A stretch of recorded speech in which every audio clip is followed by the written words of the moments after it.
The following program is made possible by First State Bank, offering secure online and mobile banking. First State Bank is ready to serve your financial needs with locations in Warren, Hermitage, and Hampton. First State Bank. The difference is leadership. Member FDIC, Equal Housing Lender.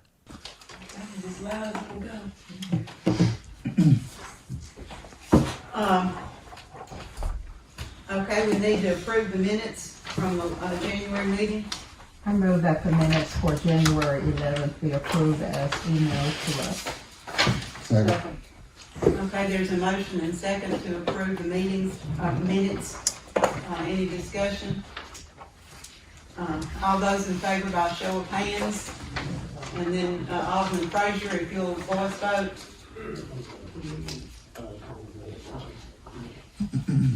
Memory, are you there? Okay. Just a second. I've got the volume. All right, now then, how about that? Okay, we can hear you a little bit better. Okay. That's unanimous. Okay. Now, the clerk's report. With the statements of revenues and the general fund revenue received $168,055.21. Expenses, $292,093.48. Revenues and admin is $4,064. Expenses, $60,491.06. Revenues in law enforcement, $7,471.89. Expenses, $122,844.14. Revenue fire department, $2,219.05. Expenses, $21,604.82. Sanitation revenue, $63,181.30. Expenses, $59,708.05. Building codes revenue, $741.80. Expenses, $1,231.32. Revenue in district court, $5,279.05. Expenses, $6,545.44. Expenses municipal building, $1,754.37. Recreation revenue, $242.55. Expenses, $9,338.65. Revenue to cultural center, $2,725.46. Expenses, $2,586.41. Revenue in the Armory Neighborhood Center, $300. Expenses, $333.19. Shooting range revenue, $630. Expenses, $4,660.42.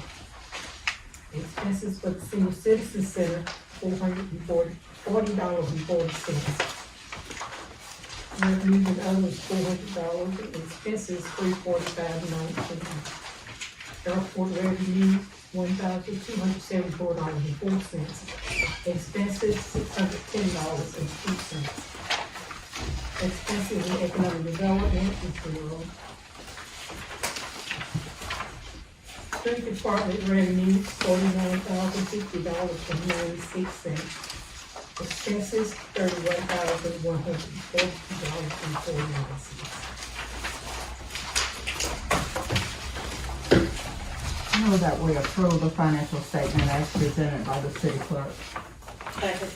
Motion and second to approve the financial statement. Is there any discussion? If none, show of hands with the ones that are in here. Alderman Dirks, Frazier, I'm sorry. Can you hear me? Okay. We'll just. Memory.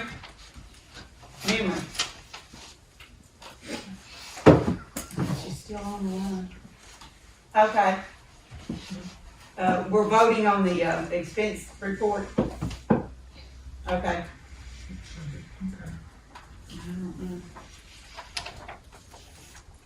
Okay, Okay,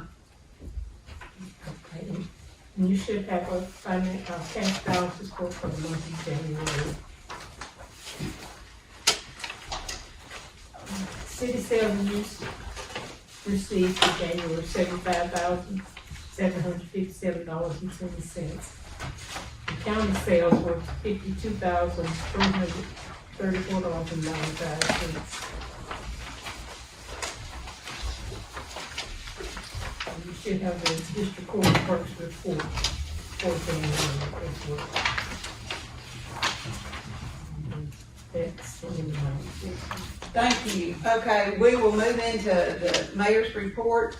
And first on the agenda is, the shooting range, bid that we got in. And first we've got Mr. Grant Tomlin here with Arkansas Game and Fish. And Mr. Tomlin and, Mr. York are gonna speak to us tonight about the, expansion to, get this moving if that's the wish of the council. Mr. Tomlin, if you wanna come forward, you can come up to the podium on this side if you want to. Okay. You all have, I emailed you a copy of the letter from the director. I also laid one on your table in case you didn't bring it with you tonight. And then, what Mr. Tomlin had, emailed, and, you all got that in your packet. So I'm gonna turn it over to Mr. Tomlin. Okay, first of all, Mayor, thank you, and Council, thank you for letting me come down and talk to y'all tonight. I can't tell you on behalf of Game and Fish how excited we are about this project finally getting to this point. It seems like it's been a long time to get here, and it has. I think Bubba can tell you that. But it's been a long time to get here, but we're right on the threshold of getting this thing going really good, and we're very excited about it.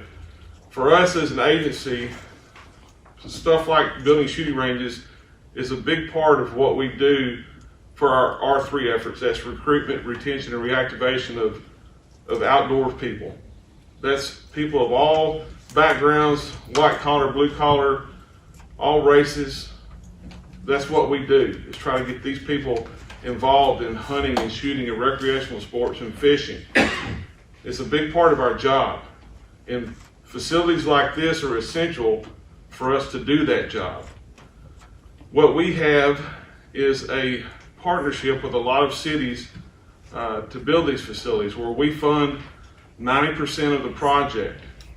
We just ask that the city that we partner with provide the 10% match to finish out the project. That project, the match can be cash, it can be in kind, such as donated work and labor, or the value of the land. There's a lot of different factors that can go into that in-kind match. Our pre-award costs that we've already incurred in this with Bond Engineering on the design of the project, all those go towards the match. They count towards the cost of the project and the match. So I'm gonna take questions of y'all if you want to. I mean, I know y'all got this breakdown here, but just let me give you a little bit of a few facts on why this stuff is important. Since 2001, recreational shooting has gone up 28%. There are over 20 million recreational shooters in the country. That's not counting your deer hunters or your people that hunt to go out and shoot their stuff before deer season to make sure it's signed in. That's just recreational shooters has gone up 28%. Over 20 million people. In the last 10 years, female participation in this has gone up 80%. Minority participation has gone up over 30%. Recreational shooters spend an average of $46 million a day nationwide, putting that money into the economy. $11 million per day in state and local taxes. In Arkansas, there's over $343 million annually spent on recreational shooting and hunting. 33 million of that is state and local taxes. Arkansas has over 5,000 jobs related to the shooting and hunting industry. with over $127 million in wages. Arkansas ranks number 4 in the nation for industry-related total economic output per capita, and number 6 in the nation for related jobs per capita. In Arkansas, with Game and Fish, we have the Arkansas Youth Shooting Sports Program, which is the largest youth shooting sports program in the nation. We have over 300,000 deer hunters. Our Camp Robinson range that we run, which is just north of Little Rock, we see over 50,000 people per year at that facility. The vast majority of those, over 90%, are there to shoot pistol and rifle. And in 2020 alone, there were over 8 million new handgun and rifle purchasers in the country. So you can see there's a great need for facilities like this. The best thing about the pistol and rifle is there's a low overhead operating cost. Pistol and rifle is going to see a lot more use than the skeet and trap, just based on the part of the state that we're in, and the fact that there are more people that shoot pistol and rifle than there are shoot skeet and trap. So the low overhead cost on this is good, and the amount of people that will be coming to shoot pistol rifle will help offset the cost of the skeet trap. So again, it's a big deal for us. We're really excited about this partnership. I want to thank Mayor Pennington and former Mayor Martin for working with us on this. Like I said, it's been a long time to get here. We're right there at the threshold to get this thing done. We look forward to the council's support with this. And at this time, I'll take any questions that y'all have. Yes, sir. Well, I guess it's a statement portion as well. You know, I have no problem with these. And I have voiced my concerns about this from the beginning, about how some of the young races, other races will be involved. I notice here in Warren you have a shooting range, a class or school from the school, but I don't think it's any minorities involved. And, you know, if there's anything that we can do to boost that, to get people concerned, but nobody give me a specific answer on it. And my kids, they hunt and everything, but I'm just concerned about the kids that's coming along, because they need to be involved as well. Right, and there's, the only thing that's prohibiting them from getting involved is them. Okay. We have, you know, like I said, our youth shooting sports program, nowhere in it does it say that we're only going to take, you know, rich white kids. We encourage minorities to get involved. You know, our Camp Robinson range at north of Little Rock, we've seen a tremendous shift in our customer base. We see more blacks. We see more black females come out there. So they're getting involved and getting more comfortable with it. Well, you know, and that's something that we have to break down. That break down that stereotype. That shooting is not just a white person sport or a rich white person sport. You know, if the kids that go to Warren want to get involved in the trap shooting team, then they need to let the coach know that they want to be involved on the team. Yeah. If they don't have a shotgun, we have loaner shotguns that we can give them. We have shells that we give them. Right. We have hearing and eye protection. We can give a team everything they need to shoot. Okay. Well, that's all I'm concerned about, as far as them being able to communicate to the individuals about this. Yeah. And also how to get involved with Stand Your Ground. We know this Arkansas just stood still with the Stand Your Ground, and how we shouldn't be involved in it as well. But that's a different situation. Yes, sir. Bro Zach, I remember when we first got started with this thing, you had the same concerns. Yes. There are two, and we talked about it and discussed it. And I told you I was going to do everything that I could to try to help with this. But now, since we didn't got to this point, the University of Arkansas Extension Agency, through their 4-H program that's run by John Gavin and Michelle Carter. I talked to them Friday, I think it was, about getting out in the community and through the 4-H program to reach the minorities in our community and get them more interest and help them with education and the whole nine. So through them and a few more volunteers, maybe we'll be able to address your concerns through that. That's all I'm concerned about. Let me say this, with our youth shooting sports program, anybody can be a coach. It doesn't have to be somebody through a school. If you want to get certified to be a coach, you come to our training, get trained and get certified, you can be a coach. You can have, it doesn't have to be a school team. It can be a church. It can be 4-H groups. It can be Boy Scouts, Girl Scouts. It doesn't have to be all boys or all girls. They can mix and match. And I hate to say this, being a guy, but a lot of the girls are better shooters than the guys because they'll listen to their teacher. So, you know, it doesn't have to be a school. You can go out and start your own team. You just got to go through our coaching class and get certified, and we welcome that. Okay. That'll answer a lot of my concerns. And I'll get you a card so you can contact me directly if you got any other questions, okay? Sure. Any other questions of Mr. Tomlin before Mr. York comes forward and kind of tells us about the need that he sees? Yes, sir? When we first got started with the program, the specs that we developed that time seemed to not be satisfiable through money or whatever. What's the specs only going to be this go around? On the range? You talking about the bid cost? No, just how long, how wide? Okay, so to get this thing affordable for everybody involved, it's gonna be a 100 yard max distance range. You're gonna have 10 shooting stations, and that's gonna be a combination pistol or rifle. So you'll be able to shoot pistol or rifle. We've got distances, I believe it's 7, 10, 15, 25, 50, and 100 yards. So you'll be able to shoot either or out there. You just have to put your target where you want to shoot it and go from there.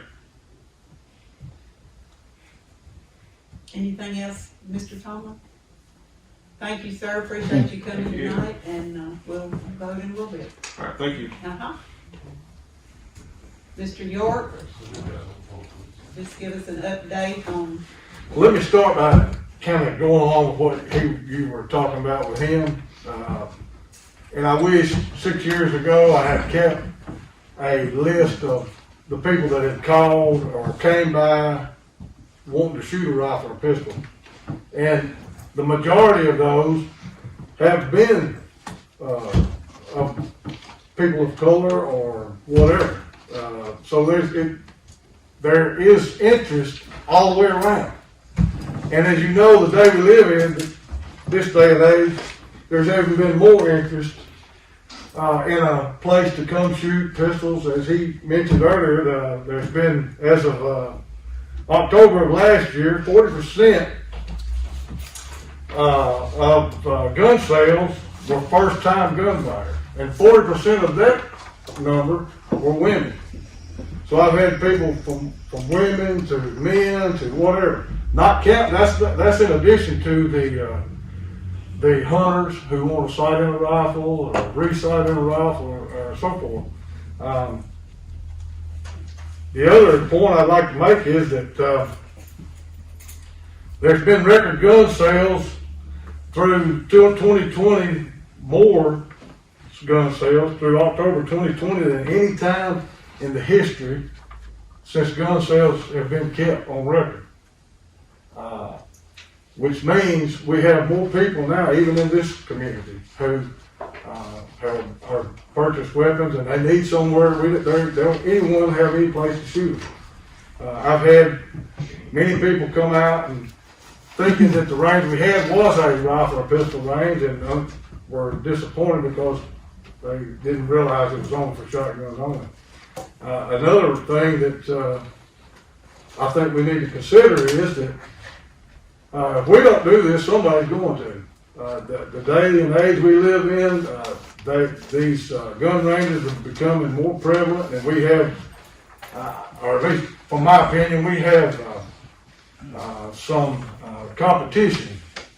The shotgun range, for example, that we have out here, El Dorado, Crossett, Magnolia, all three have, well, actually Magnolia, through private funds, have built a shotgun range for their college kids. Crossett right now is trying to, the people in the community, not necessarily the city itself, has tried to acquire some private funding to build a shotgun range. So there is, and by the way, most of our revenue through the shotgun range is from out of town, outside of city limit people, out of town people. And as he mentioned earlier, the only reason why there is not more difference in race in the shotgun is strictly from, I think, not enough publicity involved. To be honest with you, I don't know how exactly that these kids go about getting signed up other than word of mouth. And there could be a little more, in my opinion, a little more advertisement wise to get other kids interested in it. This money that we're talking about is going to go to somebody, this grant money, and it's my opinion it ought to go to us. Especially since I've had so many requests. And as I said earlier, I wish I had taken names and numbers and could give you some finite facts about all this.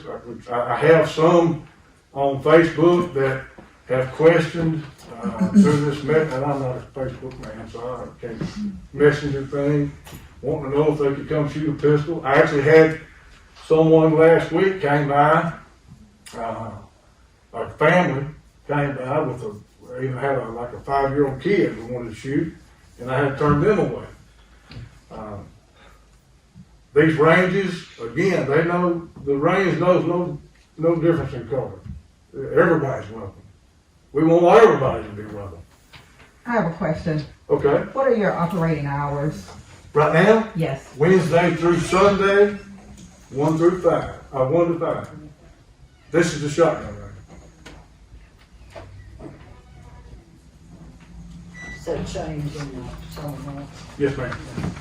When the days get longer, Yeah. sometimes it's not even 5 right now. If it gets really overcast, you can't see the target, it makes it a hazard. Yes. As he mentioned also earlier, right now we have a little overhead because we have, these machines are electric. These heat machines and trap machines are electric. You have parts to tear up and that sort of thing, whereas a rifle pistol range is really low overhead because we're talking about 2x4s with a backing on them, and the targets are really the only expense involved. And that there's no electricity as far as machines or anything like that. It's a perfect complement to the range we have right now. Our shotgun range, the biggest time of business-wise is from January through about the 1st of July. And once we get those temperatures in the 90s and above, there's not very many people that want to walk around on concrete just to shoot a clay pigeon. But at the same time, we have more people in Arkansas with concealed carry permits, that women and men both, who need a place to keep familiar with the firearms they use. And they do come out during that time of year, regardless of what temperature is, just from that point of view. Does anybody have any questions of Mr. York? No, but just for clarification purposes, looking at the letter that came from the Arkansas Game and Fish, it says that the city will satisfy over $72,000 of its required match, and I'm in that second paragraph there. So our total, according to the handout that you gave us, is $90,674.75, and with a breakdown with some in kind. So $36,174.75 in bonding, engineering, $36,000 in dirt work provided by UAM Heavy Equipment School, and $18,500 in in-kind work provided by the city for the shooting benches, chairs, etc. So, And then, I put a little note at the end of that, VCDC. I didn't finish. Pledged. Ma'am? I didn't finish. Oh, I'm sorry.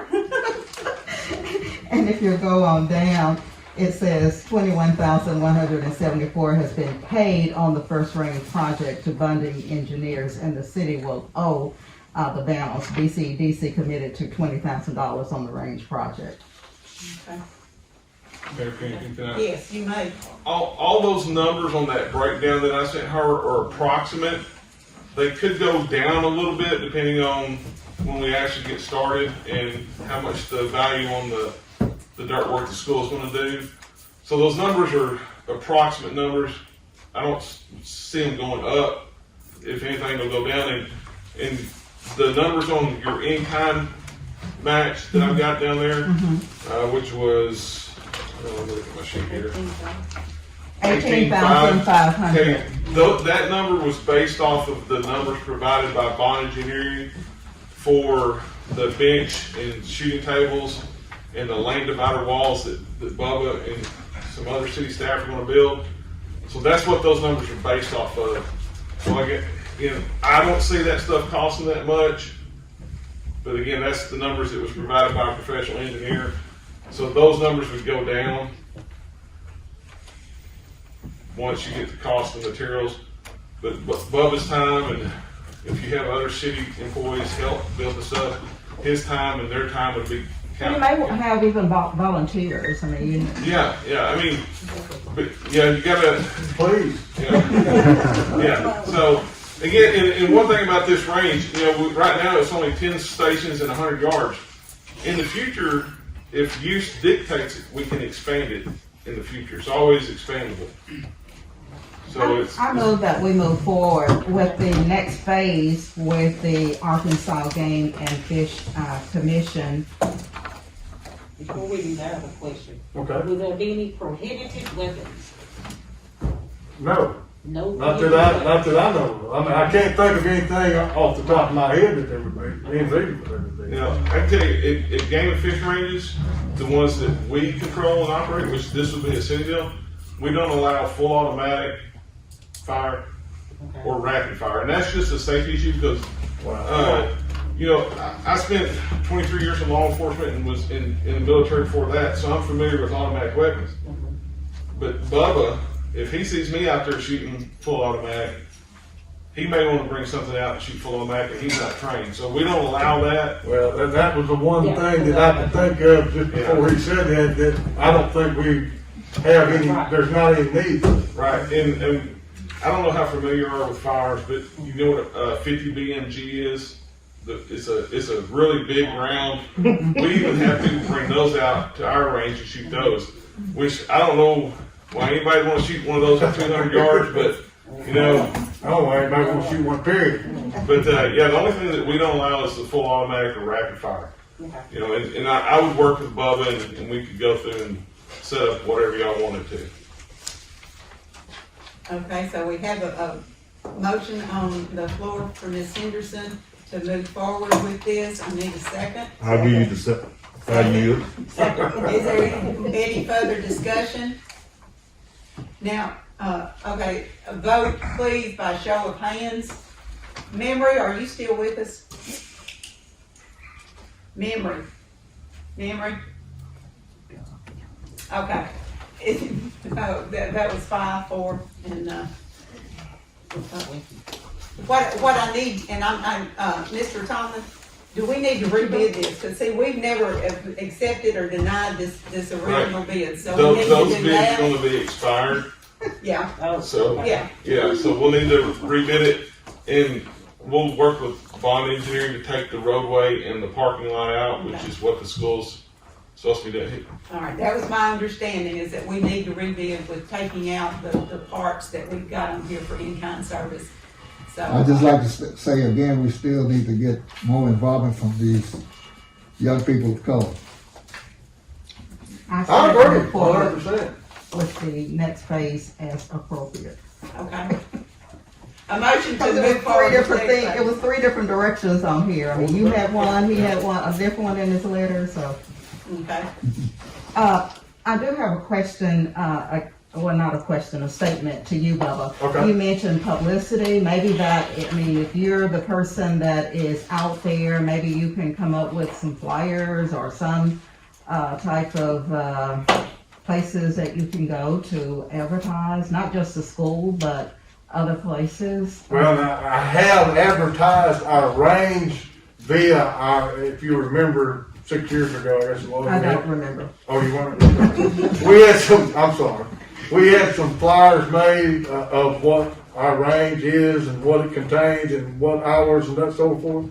And I have had distributed it and still have some as far as that goes, to sporting good places. But we have two papers here. We have an online paper, we have the Eagle, you know, there are other, yeah, that you can actually, you know, publicize. And your range as well as the other partnership ranges we have are listed on our website. And it's on the City of Warren's website as well, but, I mean, how many people hit it? I mean, you know, but if you can, We're the envy of surrounding communities for that, I can tell you that for a fact. They have to come over here and spend their money here to, and that's good. Okay, I think you have your answer, Mr. Tomlin. Thank you for Thank coming you. down. Thank you, Mr. York, for coming. And so we'll be in touch soon and get this ball rolling. Thank you. All right, thank you. All right, next on the agenda is, I'm gonna introduce Ms. Tanae Reed to come in to get us, Tanae, are y'all ready? Okay. To talk about the sewer project that we've been talking about and, move forward with it, hopefully.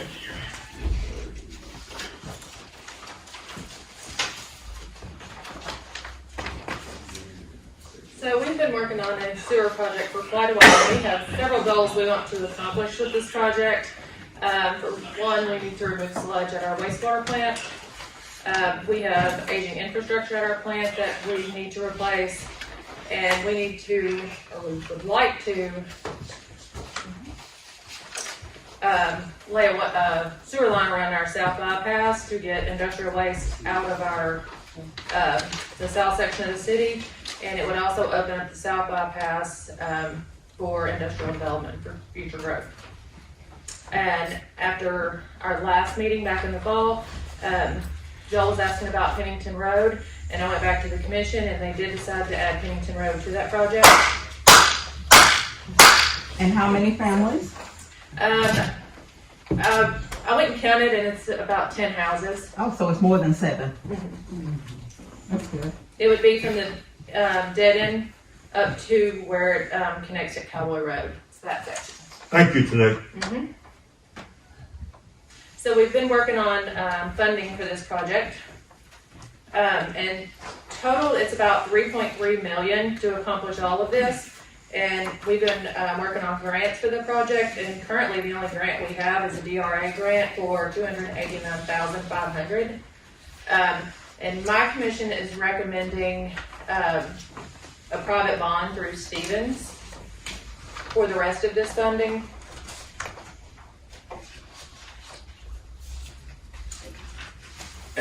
Y'all should have in your packet a booklet from Stevens, and Jason Holzclaw from Stevens he's actually on Zoom because he couldn't make it down tonight. And I'm going to hand that over to him and let him walk y'all through the commission's recommendation for funding. Make sure he can hear me. Are you there, Mr. Jason?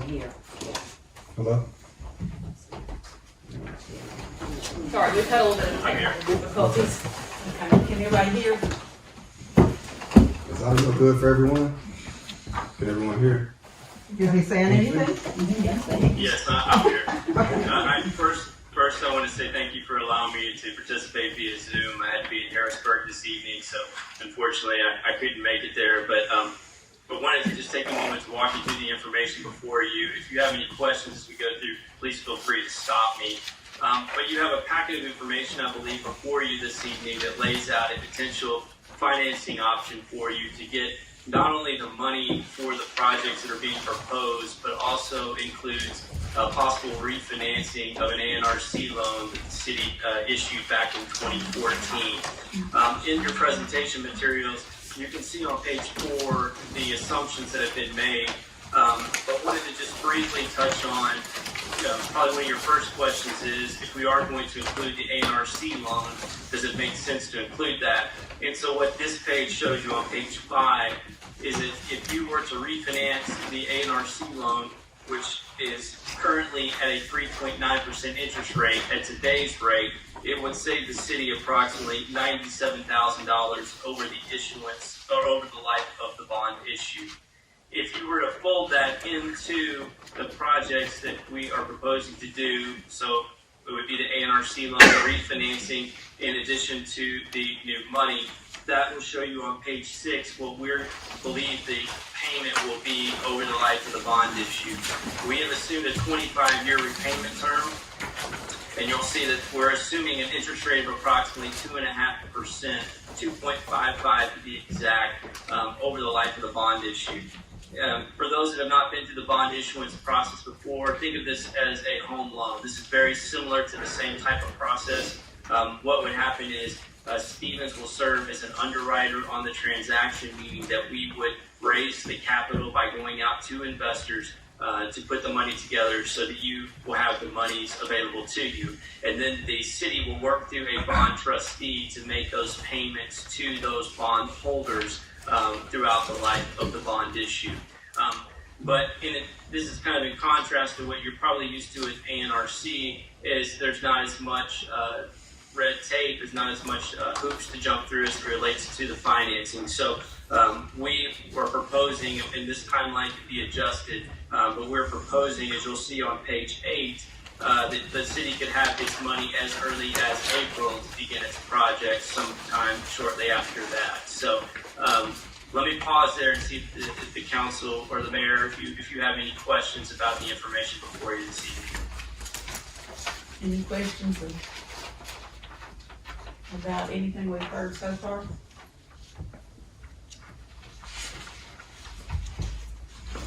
No questions? Jason, proceed.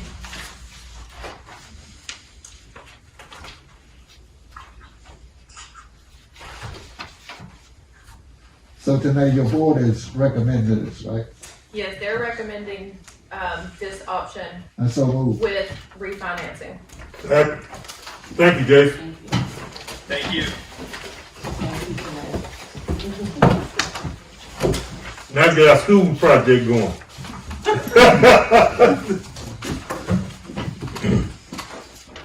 Okay, do we need to, Jason? y'all guide here, Jason, what do you need tonight from the council? We need to vote first. If we have a motion and a second on the floor. Oh, I'm sorry, I didn't hear a motion. You had a motion and a second. Okay, who seconded? Joel did. Joel, okay. Okay, we've got a motion and a second. I'm assuming it was to move forward with the project? Okay. Any further discussion? If none, then all those in favor, show by show of hands. Memory? Okay, we're voting on moving forward with the sewer project. Would you vote vocally, please? It's the sewer project that you had in your packet that we talked about. Okay, did you hear her? She said yes, so it's unanimous. Okay. Okay, is that all we need to do tonight? Jason? Yes, ma'am, that's it. And so Okay. what we'll do is we'll put together a financing timeline, and we'll work with your administration and be back to you in the next month or two as it relates to next steps. Okay. Thank you for joining us by Zoom and answering questions. Yes, and again, thank you for your flexibility. Okay, thank you. It's gonna go from the industrial part to the creek just south of Lighthouse Church. And I failed to introduce, the technology wizard that came with us today, Jason Matthews. He works for the water department, and, I call on him sometimes to say, okay, Jason, how do I do this? So, he's always very, very My man. good to help. We thank you. Thank y'all. Okay. Do you need something else? Oh, okay. You want to give Oh, Mr. okay. Burks a card? Thank you so much, appreciate it. Yes, sir. Okay. All right, you have in your packets the 2020 annual report, mine as well as all the department heads. I guess you can read it at your leisure. If you have any questions, you can call me or call the department head. All right, moving on to the mowing bid. I move that we go with the low bid of $325 with Carlos Yepes. Second. Motion and second to accept the low bid for mowing. All those in favor, a show of hands. Memory, can you hear me? Okay, she voted yes too. Gee, there's 5 over here. I don't know why. Any 5 over here? No, it's 5 of us here and she's on the And phone. that majority? Yes, sir. All right, moving on to the memo to, the street department has 2 trucks that they would like to put on the, to sale whenever we can. It needs to be auctioned out. Yes, ma'am. That's usually what they do is take them out to the car auction. Move that permission be given for the 2002 Ford Second. and the 2003 Ford, as printed in the memo. All right, motion and second to, sell the 2 vehicles from the street department. All those in favor, show of hands. Memory? Okay. All right, ma'am. She's probably raised her. I know. All right, we have, 2 rezoning ordinances that, you have in your packets. If I get a motion to read one, I will start. You want 9:30 first? Which one you want to do? 9:30 is fine, we'll take them in order. I move that we place ordinance number 930 on its first reading. And, ordinance number 9, I'm sorry. Second, Second. any discussion? All those in favor by a show of hands? How we doing? We're allowing her to read this ordinance. Okay, Well, you didn't count your votes. she said, let's vote. All those by show of hands? What we vote on? To start the reading of ordinance 930, to rezone. Did you hear me when she said yes? Yes. Okay. Ordinance number 930, an You didn't say ordinance, those opposed. I'm sorry, those opposed? I guess you have abstentions, because you only had 3 hands to go up. Okay. 4 and memory voting. Okay. All right, an ordinance number 930, an ordinance to amend ordinance number 220 and for other purposes. Whereas by ordinance number 220, the city of Warren, Arkansas adopted as zoning regulations for the city of Warren, Arkansas, the zoning regulations prepared for Warren Planning Commission by City Planning Division, University of Arkansas, Fayetteville, Arkansas, dated May 1964, and adopted by the Warren Planning Commission on the 11th day of May 1964. And whereas the Warren Planning Commission has certified to the City Council of Warren, Arkansas, that said ordinance should be amended to classify the property known as 720 North Martin Street in the city of Warren, Arkansas, hereinafter described from R1 to C1 in order to operate a business. Now therefore be it ordained by the City Council of the City of Warren, Arkansas, Section 1, that ordinance number 220 of the City of Warren, Arkansas, including but not limited to all maps and descriptions of zoning districts be, and the same hereby is amended to classify all that property in the City of Warren, Arkansas described in attachment A to this ordinance and incorporated herein as if set forth word for word in this ordinance from R1 to C1 in order to operate a business. Make note that what you see is stricken, it's not a welding shop. Ordinance 2, this ordinance shall be in full force and effective from and after its passage and publication. I move that we suspend the rules and place ordinance number 930 on its second reading. Second. Motion and second to place the reading on second reading. All those in favor by show of hands? I have an unreadiness before we vote. Ma'am? I have an unreadiness. What kind of business? I mean, I'm reading the minutes from the planning commission and I'm still not sure. Is Mr.